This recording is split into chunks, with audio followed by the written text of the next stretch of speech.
తెలంగాణ రాష్ట్రాన్ని సాధించుకున్న తర్వాత రాష్ట్రాన్ని కేసీఆర్ అన్నపూర్ణ రాష్ట్రంగా చేసి రైతును రాజు చేస్తే నేటి కాంగ్రెస్ ప్రభుత్వం రైతులను రోడ్డుపైకి తీసుకొచ్చిందని మాజీ ఎమ్మెల్యే గండ్ర వెంకటరమణారెడ్డి ఎద్దేవా చేశారు.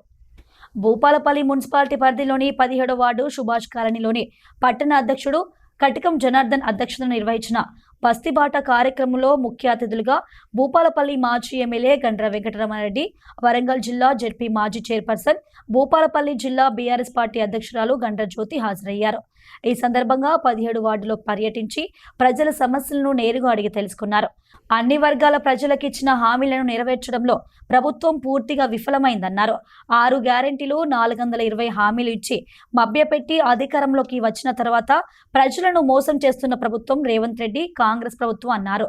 స్థాయిని మార్చి ముఖ్యమంత్రి రేవంత్ రెడ్డి మాట్లాడుతున్న మాటలను ప్రజలు గమనిస్తున్నట్లు తెలిపారు.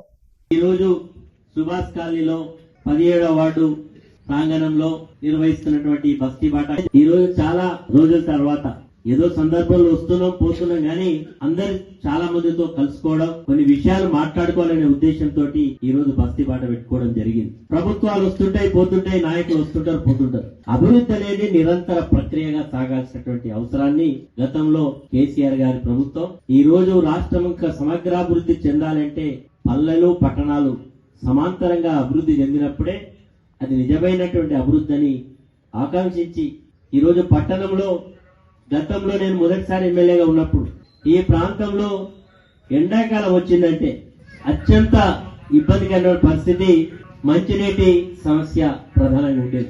కింద అండర్ గ్రౌండ్ మైళ్ళు, అటు పక్క దోబర్ బ్లాస్ట్ మైళ్ళు, భూగర్భ జలాలు ఎండాకాలం వస్తే అడిగంటమైన పరిస్థితి. ఆ పరిస్థితి ఒక భూపాలపల్లి కాదు, ఈ రాష్ట్రంలో ఉండేటువంటి అన్ని ప్రాంతాల్లో మంచినీటి సమస్య. దీనికి శాశ్వతమైనటువంటి పరిష్కారం పక్కనే పోయేటువంటి గోదావరి నీళ్లను మరి ఈ రోజు భీంగన్పూర్ తీసుకొచ్చి ఆ భీంగన్పూర్ ద్వారా మనకు ఉండేటువంటి భూపాలపల్లి పట్టణానికి మంచినీటి ఇవ్వడం, మిషన్ బదిలీ ద్వారా ఇవ్వడం వల్ల ఈ రోజు భూపాలపల్లిలో మంచినీటి సమస్య శాశ్వతంగా పరిష్కారమైంది. దానికి ఈ రోజు కేసీఆర్ గారి ప్రభుత్వం ఆ రకంగా కార్యక్రమాలు చేసి ఈ రోజు ఇట్లా ఉంటేనే ప్రభుత్వం యొక్క పనితీరు అని చెప్పి ఆ రోజు చూపెట్టాం. ఈ రోజు అన్ని కూడా మాట్లాడతారు. భూపాలపల్లి మొదటిసారి వెళ్ళినప్పుడు పరిస్థితి ఎట్లా ఉన్నది, తర్వాత ఏమేం చేసినాం, బస్ డిపో తీసుకొచ్చినాం. భూపాలపల్లిలో ఒక మెడికల్ కాలేజ్ తీసుకొస్తా అంటే అందరు నవ్విళ్ళు, ఏదో భూపాలపల్లి మెడికల్ కాలేజ్ వస్తా ఏదో పెట్టుకున్నాడు అంటే ఎందుకు రాదు?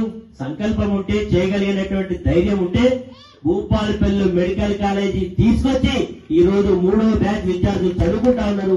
ఈ రోజు మంచి హాస్పిటల్, దానికి కావాల్సినటువంటి 150 కోట్లతోటి college building, hostel building, quarters అందిస్తే ఈ ప్రభుత్వం వాటిని రద్దు చేసి ఈ రోజు డబ్బులు లేవనేటువంటి పరిస్థితి. బస్సులు పోతలేవా, రోడ్డు చిన్నగా ఉన్నదని చెప్పి దాదాపు 4 కోట్ల రూపాయల సింగరేణి నిధులు, 8 కోట్ల రూపాయల ప్రభుత్వ నిధులతోటి రోడ్డు విస్తరణ, సెంట్రల్ లైటింగ్ కు పనులు టెండర్ పిలిపించి పనులు ప్రారంభిస్తే కాంట్రాక్టర్ భయపెట్టించి ఈ పనులు చేయమని లెటర్ తీసుకొని ఈ డబ్బులను తీసుకెళ్లి ఎక్కడికో మరణించకపోయిండు. ఈ సుభాష్ కాలనీ ప్రజలు, ఇక్కడ ఉన్న ప్రజలకు సంబంధించి నేనే శాంక్షన్ చేసిన రోడ్డు మీద కూర్చొని ధర్నా చేసిన. అరే ఏమయ్యా బాబు, ఈ రోడ్డు చేయి, ఇక్కడ ఉన్న ప్రజలు వర్షాకాలం వస్తే రోడ్డు దిగితే యాక్సిడెంట్స్ అవుతున్నాయి, ఇబ్బంది పడుతున్నారు. ఇక్కడ ప్రజలు కావాలంటే ఇప్పటిదాకా అతి లేదు గతి లేదు. డీజిల్ వచ్చినట్టు బిల్లులు పెడుతుండు, ట్రాక్టర్ తిత్తలేడు, చెత్త తిత్తలేడు, మొత్తం కూడా మా మీద పెద్ద అంటే ఈ రోజు దొంగలు కలిసి ఊళ్ళు పంచుకున్నట్టుగా వ్యవస్థ నడుస్తా ఉన్నది తప్ప చిత్తశుద్ధి లేకుండా పోయే పరిస్థితి ఉన్నది. కాబట్టి ఈ రోజు మున్సిపాలిటీ అధికారుల యొక్క అవినీతికి మా అద్దుపద్దు లేకుండా పోయింది, పర్యవేక్షణ లేకుండా పోయింది. ఈ రోజు చెత్త తీసుకోవడం లేదు, సరి అయినటువంటి పారిశుద్ధ్యం లేదు.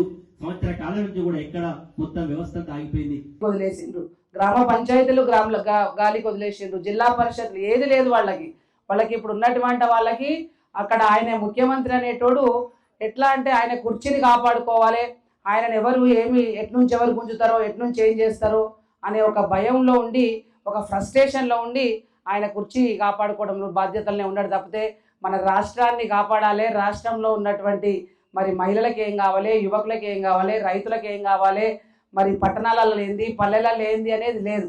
అన్నీ కూడా గాలికి వదిలేసి ఇవాళ కేవలం ఒక కుర్చీ కోసమే ప్రయత్నం జరుగుతూ ఉంది. ఏది ఏమైనా మరి వాళ్ళ ప్రతిపక్షంలో ఉన్నటువంటి మేము ఇవాళ ప్రధాన ప్రతిపక్షంగా ఇవాళ ప్రజల దగ్గరికి రావడం, కష్ట సుఖాలలో పాలు పంచుకోవడం, ప్రభుత్వం ఇచ్చినటువంటి హామీలు, ప్రభుత్వం చేస్తామన్నటువంటి కార్యక్రమాలు ఎందుకు చెయ్యలేదు అని అడగడానికి ఇవాళ మా యొక్క పాత్ర ఉంది కాబట్టి ఇవాళ మేము ముందుకు వచ్చినాం. ఇవాళ రమణారెడ్డి గారు ఇంతకుముందు మురళి చెప్పినట్టు ఈ సుభాష్ కాలనీకి రమణారెడ్డి గారు గతంలో ఎన్నిసార్లు మీ దగ్గరికి వచ్చిండ్రు, ఎన్నిసార్లు సమస్యల మీద మాట్లాడి ఇక్కడ ఉన్నటువంటి సమస్యల్ని తీరవడానికి తన వంతు ప్రయత్నం చేసిండ్రు అనేది మీ అందరికీ కూడా తెలుసు.